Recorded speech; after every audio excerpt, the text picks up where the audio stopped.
Imaginando as muitas vezes em que as pessoas que tiveram um encontro com Jesus puderam sentar-se com Ele, puderam silenciar na presença dEle e passaram a ouvir o que Jesus estava falando naquele momento. Esse momento aqui é um momento como esse. É um momento em que nós estamos sentados e nós vamos ouvir Jesus falar, por meio da palavra dEle. Nós vamos ouvir Jesus falar por meio da palavra dEle. E é importante que nós não deixemos passar despercebido nada daquilo que Ele nos falar. Porque durante o seu ministério terreno, Ele, quando se deparou com algumas pessoas com as quais Ele manteve diálogo, algumas pessoas não perceberam muito o que Jesus estava falando, algumas até nem se importaram com o que Ele dizia, não por desprezá-lo, mas por considerar outras coisas mais importantes do que naquele momento está ouvindo a Jesus. Como foi o caso de Marta, irmã de Maria, quando ele foi à casa delas. Elas, irmã de Lázaro, aquele a quem ele ressuscitara. E Jesus, talvez em muitas vezes que ele foi lá, e Betânia ficava a 3 quilômetros de Jerusalém, e todas as vezes que eles iam à festa da Páscoa, necessariamente ele se hospedava ali naquela casa. Talvez até já estivesse acostumado com Jesus. Pode ser. Isso acontece, é natural. Às vezes nós nos acostumamos com o que é bom também, com o que é ruim a gente se acostuma, se bem que não ouvir Jesus é ruim, não é? Porque às vezes nós temos uma vida de devoção, de caminhada para a igreja, e até a gente olha na internet tantos sermões, não é? Tantas músicas, tantos hinos que a gente ouve aí nessas plataformas aí, Spotify, que tem uma qualidade de som maravilhosa, e assim a gente vai, de certa forma, ficando meio que acostumado. Esse costume de estar com o contato de Deus por meio da sua palavra, de músicas, acaba, de certa forma, nos causando um certo comodismo. E eu acredito que esse é o pior dos comodismos, é aquele que a gente se acomoda com as coisas de Deus. Mas quando ele esteve aqui, Jesus esteve aqui, algumas pessoas também se acomodaram. E passou despercebido aos olhos dele. Eu me lembro daquele diálogo que Jesus teve com aqueles 2 homens, depois de ressurreto, depois de ressuscitado, ele apareceu para 2 homens, a um caminho de 20 quilômetros, você sabe o que é uma pessoa caminhar, conversando 20 km, e sendo Jesus acompanhando aquelas pessoas, Jesus ressurreto, um Jesus glorificado, não era mais Jesus que ainda estava para morrer, um Jesus que saiu do túmulo, e ele conversava com 2 homens no caminho de Emaús, e depois de muito diálogo, no final ele se identifica, e aqueles homens, depois Jesus se despede daqueles homens, e aqueles homens ficam admirados, porque que o coração deles não ardia, quando Jesus falava com eles, ou seja, eles perderam a oportunidade de ouro, de aproveitar aqueles 20 km, não os últimos metros do caminho, mas todo o percurso, eles não aproveitaram. Aí eu me lembro de uma senhora muito especial, portadora de um CA, eu fui visitar ela ali no Matadouro, e era um tumor no cérebro. E aquela senhora, quando eu fui visitar ela, as primeiras vezes ela estava com um lado já paralisado por conta do tumor. E ela foi definhando, eu continuei visitando ela. E numa das últimas visitas que eu fiz a ela, ela falou algo muito interessante. Ela disse: pastor, hoje eu me sinto uma mulher crente e convertida, mas eu nunca pisei numa igreja. Mas a minha vontade nessa hora era de estar na igreja, com os meus irmãos, louvando a Deus. E por que que quando nós estamos bem, na maioria das vezes nós não pensamos assim? Nós desperdiçamos essa oportunidade. Realmente, muitas vezes Jesus passa despercebido aos nossos olhos a presença dele. Mas louvado seja o nome do Senhor, porque ela teve aquele entendimento, e com certeza ela recebeu o perdão do Senhor. Ela partiu, ela morreu em função daquela enfermidade, mas morreu com essa consciência. Mas Jesus está aqui novamente, Ele quer falar conosco. Claro que Ele usa pecador para falar a pecadores, mas é importante que nós inclinemos os nossos ouvidos para ouvir o que Ele tem para falar para nós na noite de hoje, que com certeza é algo grandioso, é algo extraordinário. Tudo que sai da boca de Deus, aliás, as palavras que saíram da boca dele criou o universo, não é? as palavras que saíram da boca dele, criou céus e terra, haja luz e houve luz. Então, essas mesmas palavras estão aqui guardadas, registradas, catalogadas, e é por isso que a Bíblia Sagrada não é um livro de informação. A Bíblia Sagrada é um livro de informação. A Bíblia é a inerrante palavra de Deus. E ela está registrando algo maravilhoso que aconteceu no ministério terreno do Senhor Jesus durante aqueles 3 anos que ele esteve exercendo o seu ministério. Diante dos seus 33 anos de vida, por 3 anos ele exerceu o seu ministério. Com 30 anos ele começa a pregar o Evangelho. Nesse espaço de 3 anos, alguns acontecimentos estão registrados aqui, e a gente vai agora observar o que aconteceu com esse registro de Marcos, que está no capítulo 5, a partir do verso 1, que diz assim: assim chegaram ao outro lado do mar, a região dos Gerazenos. Quando Jesus desembarcou, imediatamente um homem possuído por um espírito impuro saiu do cemitério e veio ao seu encontro. Esse homem morava entre as cavernas usadas como túmulo, e ninguém conseguia detê-lo, nem mesmo com correntes. Sempre era acorrentado e algemado, quebrava as algemas dos pulsos e despedaçava as correntes dos pés. Ninguém era forte o suficiente para dominá-lo. Dia e noite vagava entre os túmulos e pelos montes, gritando e cortando-se com pedras.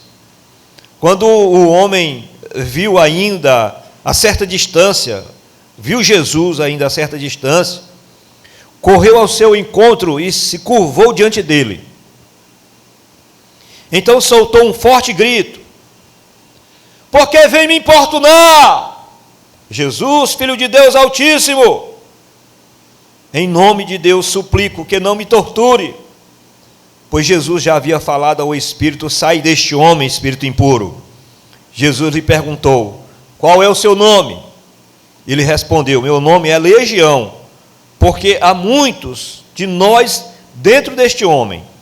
E os espíritos impuros suplicaram repetidamente que ele não os enviasse a algum lugar distante. Havia uma grande manada de porcos passando num monte ali perto. Mande-nos para aqueles porcos, imploraram os espíritos. Deixe que entremos neles. Jesus deu permissão. Os espíritos impuros saíram do homem e entraram nos porcos.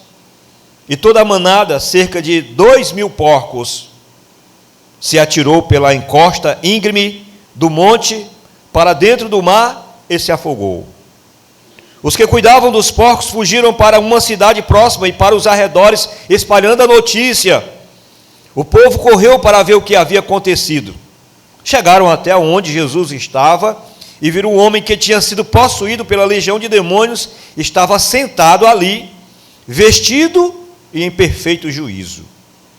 E todos tiveram medo. Então os que presenciaram os acontecimentos contaram uns aos outros o que havia ocorrido, como o homem possuído por demônios e com os porcos. A multidão começou a suplicar que Jesus fosse embora da região. Quando Jesus entrava no barco, o homem que tinha sido possuído por demônios implorou-o para ir com ele. Jesus, porém, não lhes permitiu e disse: volta para a sua casa e para a sua família e conte-lhes tudo que o Senhor fez por você e como ele foi misericordioso. Então o homem partiu e começou a anunciar pela região das 10 cidades quanto Jesus havia feito por ele, e todos se admiravam do que ele dizia. Louvado seja o nome do Senhor.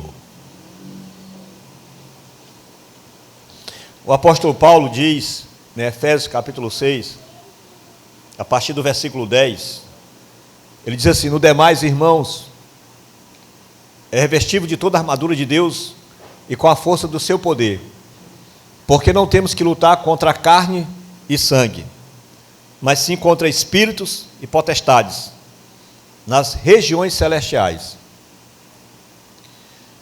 Nós travamos uma luta espiritual constantemente com os espíritos das trevas. Às vezes nós levamos a vida, principalmente a nossa vida espiritual, só dentro de um contexto litúrgico. Às vezes nós adentramos num ambiente como esse, onde está tudo perfeitamente bem, onde todos estão comportados, onde todos estão educados, bem vestidos, e que se porventura acontecer qualquer coisa fora da normalidade, como por exemplo alguém querer atrapalhar um ambiente de culto, a Constituição nos garante no nosso país a segurança, a liberdade do ambiente de culto. A gente pode ligar para os profissionais, entrar em contato com os profissionais de segurança pública e solicitá-los a sua ajuda para que a liberdade de culto seja mantida. Mas muitas vezes nós não paramos para imaginar que quando nós estamos num ambiente como esse, onde Jesus está falando, nós jamais imaginaríamos que qualquer situação do mundo espiritual acontecesse para impedir, para atrapalhar o andamento desse culto. A gente nunca para pensar isso, até porque nós olhamos para o contexto, de um modo geral, o comportamento das pessoas, o ambiente, e achamos que tudo está na mais perfeita normalidade, e muitas vezes não está. E eu quero dizer para você, sem medo de errar, que todas as vezes, de uma forma ou de outra, quando nós nos reunirmos em torno da palavra do Senhor, para bendizer o nome dEle, os demônios, de alguma forma, eles procuram atuar. Ainda que seja no nosso coração, ainda que sejam sussurros, seja de que forma for, e eles estão ali presentes, ou eles estão aqui presentes, para de uma forma ou de outra tentar atrapalhar o andamento de culto. Como assim, pastor? No ambiente em que Jesus está, é capaz de haver uma intervenção do mundo sobrenatural, das trevas? Sim. E outra coisa, Jesus não está preocupado com a ausência ou com a presença de demônios no seu ambiente de culto ou na hora que ele está reunido com as pessoas, porque muitas vezes nós vamos observar Jesus dialogando com algumas pessoas: olha, você está sendo possuído por demônios, é o diabo que está usando você. Jesus chegou em um determinado momento para Pedro: olha, Pedro, é o diabo que está usando você. Quando Jesus disse que iria morrer, lá em Mateus capítulo 16 e tudo, porque Pedro acabara de ser usado pelo Espírito Santo, quando ele disse: olha, tu és o Cristo, o Filho do Deus vivo, e Jesus falou, foi o Espírito Santo quem usou você.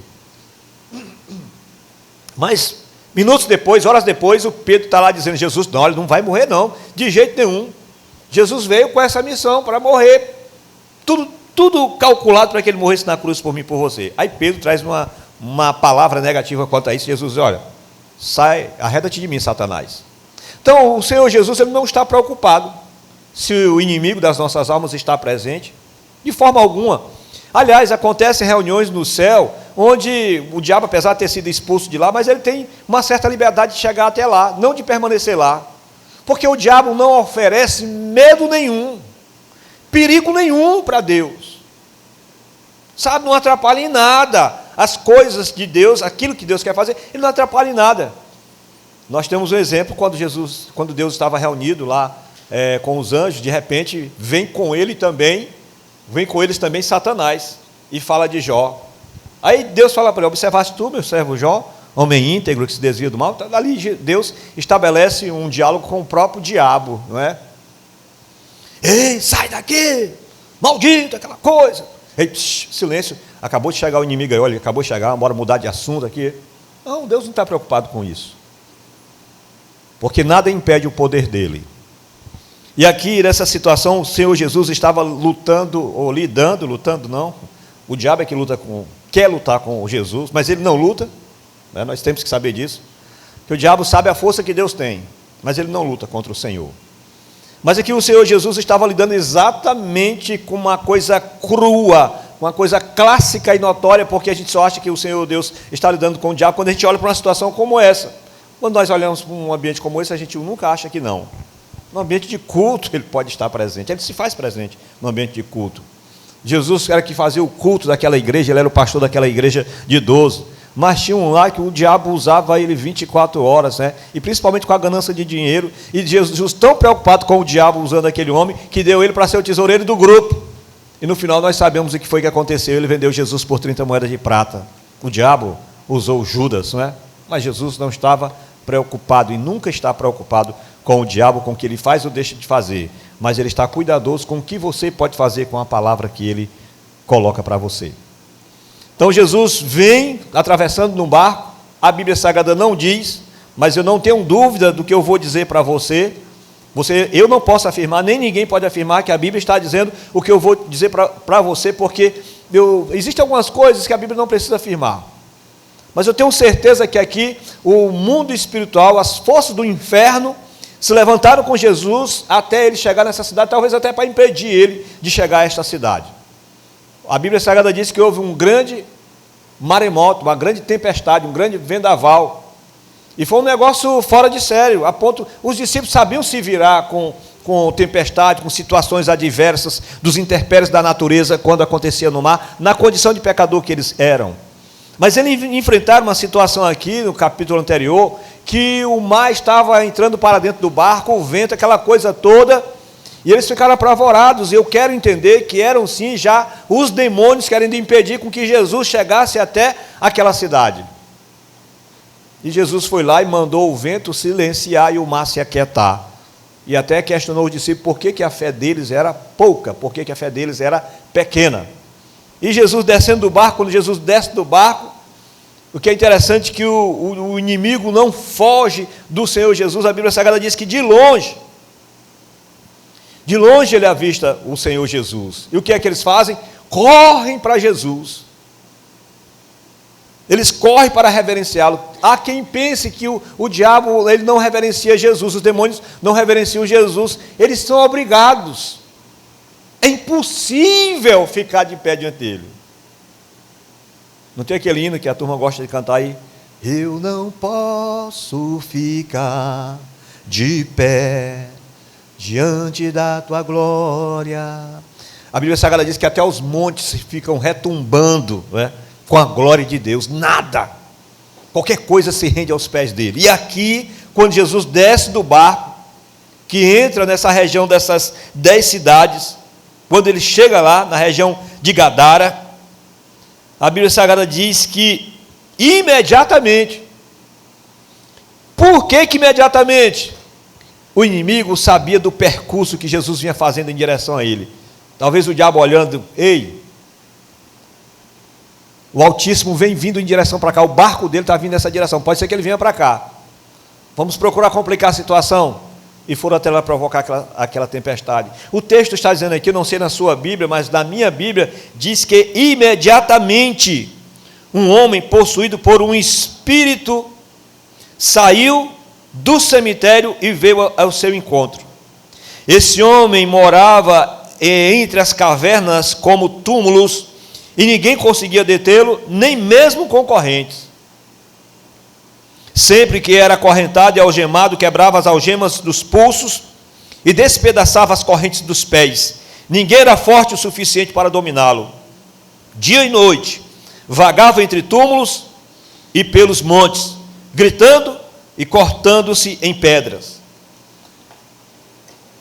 Os espíritos demoníacos tiraram desse homem o privilégio de poder morar com a família.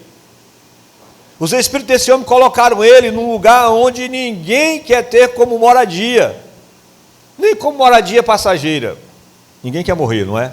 Mesmo aqueles que sabem, que têm certeza que um dia vão morar no céu, não querem morrer, não querem nem conversa com o cemitério. Tem pessoas que nem vão ao cemitério. Tem pessoas que quando passam na porta do cemitério se benzem. Não sei o que isso significa, o que quer dizer, mas tem pessoas que passam na porta do cemitério e se benzem, tipo assim, Deus me livre, não é? Ou me guarda desse momento, né? Mas esse homem, ele escolheu o cemitério como morada. Que lugar estranho para você fazer moradia. Mas é isso que o inimigo faz conosco. Ele nos faz pousar em lugares que nós jamais imaginaríamos que estaríamos ali. Compartilhando o quê? Com quem? Com mortos? Sim. Compartilhando a sua vida com mortos. Mas era uma pessoa que causava dissabor na sociedade, muito mais do que dissabor. Ele causava tumulto, transtorno, a ponto das pessoas, com muita dificuldade, atar as mãos e os pés deles com cadeias, com peças de ferro. E a Bíblia Sagrada diz que ainda assim, essas peças de ferro não conseguiam detê-lo, porque a força que aquele homem possuía era uma força descomunal. Quebrava aquelas cadeias, não somente das mãos, mas como também dos pés. E podia juntar quantas pessoas fossem para resistir àquele homem, mas não tinha ninguém que dominasse ele. É assim que o inimigo das nossas almas faz com as pessoas. É assim que ele quer fazer conosco. Às vezes não tem conselho no mundo, não tem orientação nenhuma que seja capaz de mudar os rumos de uma vida dissoluta que nós resolvemos escolher. Conselho de pai, de mãe, filho, que nós dizemos que amamos, a gente não pensa no futuro dos nossos filhos. A gente abre mão até de sonhos e projetos para viver uma vida dissoluta como nós queremos, e não seja uma vida que vá para o cemitério. Talvez uma vida de glamour na alta sociedade, mas é uma vida de escravidão, porque ali também há demônios que estão escravizando pessoas numa vida socialmente normal. Aí como tem, a gente sabe os escândalos aí, né, desse camarada lá nos Estados Unidos da América, tanta coisa, tanto absurdo, é tanto absurdo que não dá para, sabe, a gente não dá para contar, não dá para contabilizar os absurdos que fizeram com crianças, das mais diversas maneiras. Canibalismo assim, de maneira descomunal. Pessoas de Hollywood, astros que eu e você, assistindo os filmes, os seriados, vibrávamos e muitas vezes choramos emocionados assistindo aqueles filmes de Hollywood. Mas esses astros, aquelas pessoas que estavam na telona dos cinemas, são pessoas praticando satanismo nu e cru. E são pessoas usadas pelo inimigo das nossas almas. A Bíblia Sagrada diz que o mundo jaz no maligno.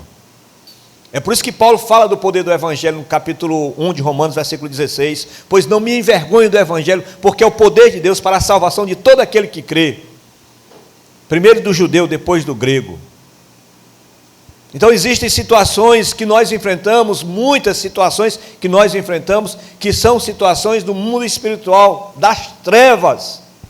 Aqui é um caso clássico e claro, repito, mas muitas vezes nós só achamos que é quando olhamos para uma situação como essa. Às vezes nós estamos vivendo uma situação dentro de casa, que nós estamos tentando tratar de maneira ética, de maneira moral, e não é para ser tratada de maneira ética e moral, é para ser tratada de maneira espiritual. Às vezes um pastor, filho de pastor, às vezes a irmã líder do ministério de oração, é uma endemoniada, é uma satanista, e nós estamos tendo como pessoa normal. Não é preciso que nós tenhamos isso. Uma pessoa que estava com Jesus, fazia parte dos 12, a igreja de Jesus, o pregador era Jesus, e nunca que aquele demônio se manifestou, porque aquele demônio tinha um dia para se manifestar, era o dia que ele iria vender Jesus por 30 moedas. Então é importante que nós observemos isso, porque às vezes o inimigo não possessa as pessoas, como é o caso desse homem, mas às vezes ele oprime as pessoas. É uma pessoa que vive na opressão de Satanás. Às vezes é uma pessoa que vive na sugestão de Satanás. Não perdoa não. Olha só o que ele fez de novo. Olha só o que ela fez de novo. Não perdoa. E fica sussurrando ali, porque o diabo ele prega a contenda, ele prega a discórdia. E nós precisamos estar apercebidos disso. Aquilo que não é de Deus é do diabo. Se não é de Deus, é do diabo. E seja quais forem as estratégias que ele usar, as formas que ele usar para poder manifestar o poder dele, o domínio dele, porque ele é poderoso, diga-se de passagem, mas o nosso Deus é todo poderoso, e esse poder que o diabo tem foi o poder que Deus deu. Eu estava outro dia ouvindo o testemunho de um rapaz da casa de recuperação. Ele brigou com um demônio dentro de um carro. Ele trabalhava com a oficina e estava fazendo um serviço dentro de um carro de lanternagem, e estava sozinho naquele ambiente. De repente veio um espírito e começou a brigar com ele, brigando mesmo no murro, aquela coisa, aquela força. Esse que era uma força descomunal, que ele estava cansado, já estava praticamente desfalecendo, quando chegou alguém lá na oficina, e aquele demônio foi embora, aquele demônio saiu. Hoje esse rapaz, graças a Deus, encontra-se totalmente recuperado, da dependência química, já faz aí uns 5, 6 anos que ele está recuperado, está morando em outro estado, mas acontece. Eu já fui visitar pessoas aqui na nossa região que tiveram, sabe, a presença de demônios, e que elas foram jogadas no chão, que derrubou as coisas lá na casa daquela pessoa, e eu vi aquela pessoa com os joelhos ralados, os cotovelos ralados, aqueles espíritos tentando fazer o mal com aquela pessoa, 2 mulheres, diga assim, passagem. E aqui o Senhor Jesus se depara com mais uma situação do mundo espiritual das trevas de uma maneira clássica e clara. Uma pessoa que estava possuído por um demônio. Veja só, isso me chama muita atenção. Estava possuído por um espírito impuro que saiu do cemitério e veio ao seu encontro. Como assim um espírito impuro? Se ele, quando Jesus pergunta quem ele é, ele se identifica, quando pergunta qual o nome dele, ele diz que é legião.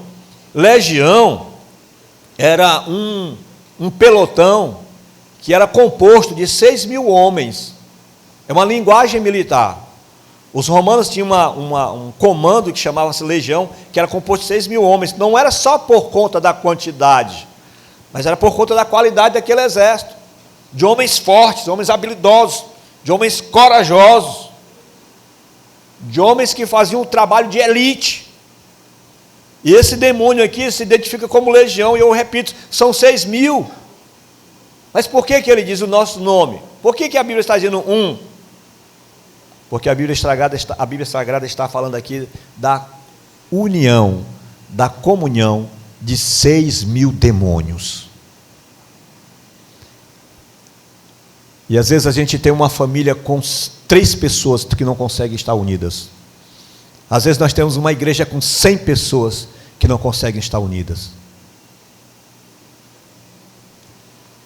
Mas aqui nós temos uma fala de 6.000 demônios que faziam questão de dizer que nós somos um. Jesus, qual foi a oração sacerdotal de Jesus lá no capítulo 17 de João? Pai, que eles sejam um, como eu e tu somos. A oração sacerdotal do Senhor Jesus, a última oração que ele fez em favor da humanidade, antes lá da cruz, foi que houvesse unidade na sua igreja. E ele disse que as portas do inferno não prevaleceriam contra a igreja unida. Ele disse que quando a igreja está unida, ali Deus derrama a bênção, um milagre. Mas aqui nós temos 6.000 demônios que dizem, mas nós somos um, estamos juntos e misturados. E às vezes até dentro da igreja nós encontramos guetos, nós encontramos facções, né? Pessoas que têm, sabe, os seus grupelhos, os seus grupinhos. Mas aqui nós temos 6.000 camaradas que estavam juntos, prontos e operando em quem? Quantas pessoas? Existiu um investimento das forças das trevas. Em quantas pessoas? Uma pessoa. 6.000 demônios investindo na vida de uma pessoa. E às vezes a igreja inteira não consegue investir na vida de uma pessoa. Ah, não me deixe esquecer não, o tesoureiro não está aí. Nós precisamos, irmãos, ajudar o irmão Nonato. Eu queria que a igreja, gostaria que a igreja repassasse R$1.000 para ele, tá? Eles estão precisando da nossa ajuda. E o dízimo da igreja é principalmente para isso, tá bom? Situação de enfermidade, vamos orar pelo nosso irmão que está enfermo, vai precisar passar por uma cirurgia, ele precisa. E o caso dele é bem delicado, apesar de se tratar de pedras, né, na vesícula, né, mas é bem delicado. Então a gente vai, por favor, não me deixe esquecer. Não sei se a vice-tesoureira está aí. Mas nós temos aqui, irmãos, 6.000 demônios investindo numa vida.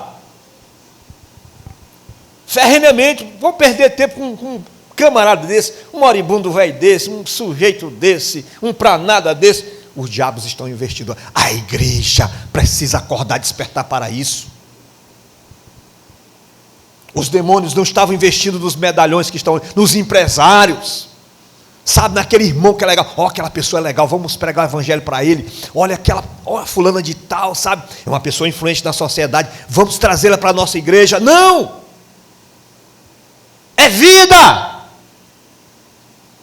Nós somos 8 bilhões de pessoas na face da terra aproximadamente, e não tem uma vida sequer pela qual o Senhor Deus não tenha morrido por ela, não tenha interesse nessa vida. Todos estão no sonho e no interesse de Deus. Às vezes você vê pessoas que morreram ou que vivem aí com um problema congênito, não é? Às vezes, desculpa a expressão, mas é só um bolo de carne em cima de uma cama, vegetando, atrofiado.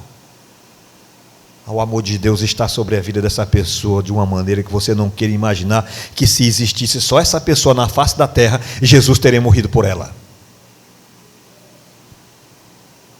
É o amor de Deus que passa por uma tempestade enfrentando demônios, que sai atrás de um camarada que estava dentro do cemitério. Não é pregar por, vou pregar para o líder, vou atravessar aqui esse mar, enfrentar a tempestade, e vou pregar para o líder religioso dele lá na sinagoga, e se eu pregar vai dar aquele ibope, vai dar aquele show. Eu vou pregar para aquele mega empresário lá da cidade, aquele industrial lá, e vou evangelizar ele. Não! Jesus estava atrás de um homem que estava lá nos sepulcros, dando trabalho, dor de cabeça,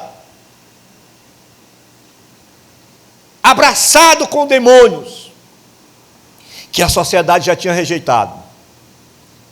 Porque tem coisas que a sociedade não pode fazer, não consegue fazer, só Deus que faz, e Deus quer usar a igreja para fazer isso, e a igreja não pode se omitir de fazê-lo.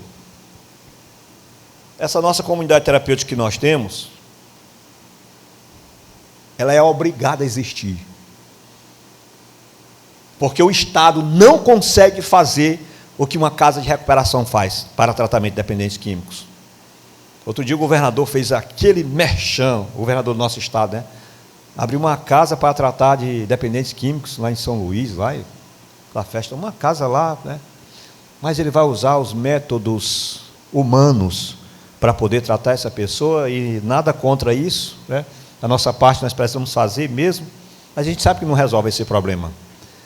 Porque eu já falei para você que os profissionais de saúde sabem disso, que o CAPS, álcool e droga, CAPS AD, eles trabalham com dependentes químicos e alcoólatras com a redução de danos. Eles não conseguem trabalhar com a cura, com a libertação. Pode ser que exista, mas eu não conheço, pelo menos aqui da história do nosso CAPS, tanto de Pedreiros como de Trizedela do Vale, eu não conheço um que tenha levado um ex-paciente, está aqui, ó, testemunho, foi liberto.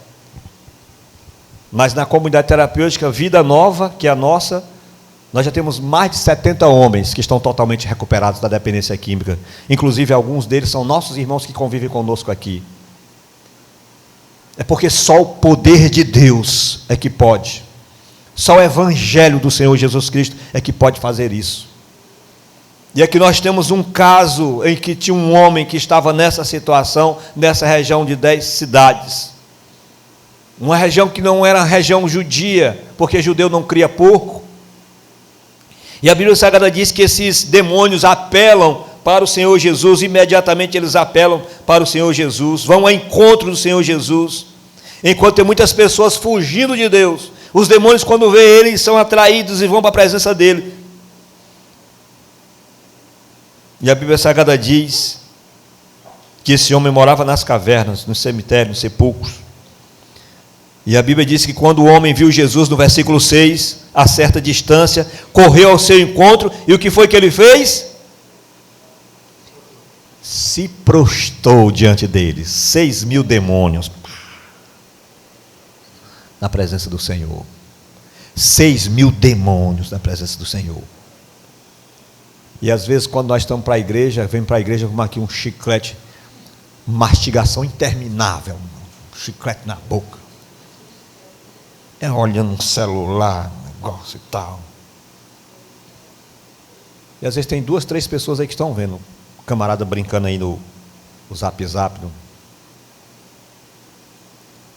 Você passar a mão embaixo aí desses bancos aí, você vai ver uma desgraça chamada chiclete que saiu da boca do infeliz, né?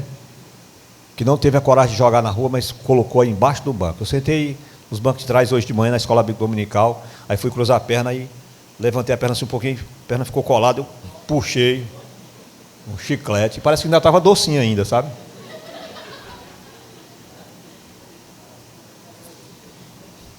uma irreverência. E às vezes quando toca o louvor aqui, está aqui a turma do louvor empolgada, aquela coisa, sentindo a presença de Deus, e tem gente aí.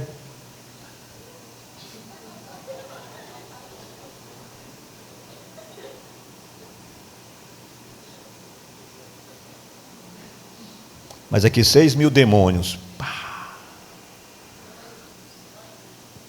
6.000 demônios. Que temos nós contigo, Filho do Altíssimo. Deixa a gente sair daqui. Ele sabe que na presença do Senhor não tem vez para ele nem voz, né? Deixa nós sair daqui. Faz um favor para nós. Deixa a gente ir para aquela manada de porcos. E eles foram. Pena que era só 2.000 porcos, né?